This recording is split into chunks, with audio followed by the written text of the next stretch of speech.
大家好，我是小莹。今天我们用鸡爪子来做好吃的。首先把鸡爪子的指甲剪下来，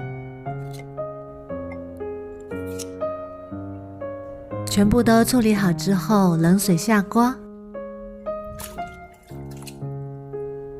然后加入姜片，1瓶盖白酒去腥。大火烧开之后，把浮沫捞出来，然后转中小火，再煮3分钟左右，再把它捞出来，控干水分，装入盆中备用。然后准备一个砂锅，底部铺上葱段和姜片，再把鸡爪子也加进来，然后加入一个卤料包，再加1勺生抽，半勺老抽调色，1勺黄豆酱，20克冰糖，1大勺盐，1瓶啤酒，再加入1碗清水没过鸡爪，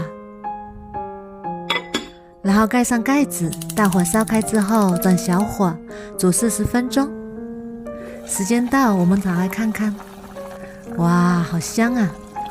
香喷喷的卤鸡爪就这样做好啦。